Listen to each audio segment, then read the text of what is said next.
Permettre au gouvernement et à ses partenaires de disposer d'un diagnostic et d'une analyse actualisée de la situation des enfants, tel est l'objectif de ce projet CITAN, conduit par le gouvernement béninois et son partenaire privilégié, l'UNICEF. Un objectif qui est en phase avec le programme d'action du gouvernement. Comme vous le savez, mesdames, messieurs, le gouvernement du Bénin et le Fonds des Nations Unies pour l'enfance, l'UNICEF, mettent en œuvre depuis 2014 le présent programme de coopération qui doit s'achever en 2018. Ce programme s'inscrit parfaitement dans le programme d'action du gouvernement en son pilier numéro 3 qui vise à l'amélioration significative des conditions de vie de nos populations.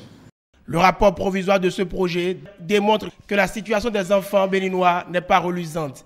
Elle est sujette à plusieurs difficultés, ce qui empêche son épanouissement. Lorsque un enfant naît, et si on ne sait pas faire, cet enfant peut être privé de certaines dimensions.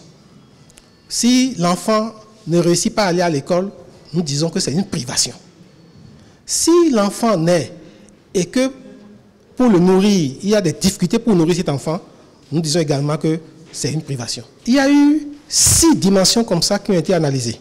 En termes de privation, environ près de 97% des enfants béninois souffrent d'au moins 3 privations. La validation de ce rapport provisoire va permettre de trouver des solutions à cette difficulté dont sont victimes ces enfants. Cette analyse de la situation de l'enfant au Bénin nous permet de pouvoir identifier les privations que les enfants du Bénin vivent et mettre en évidence ces privations afin que le gouvernement, l'UNICEF et les autres partenaires aient de l'information crédible basée sur des évidences pour que le gouvernement et ses partenaires soient capables de développer des politiques en faveur de l'enfant. Et sur base de ces privations, on va pouvoir développer d'autres politiques pour résoudre les problèmes des enfants.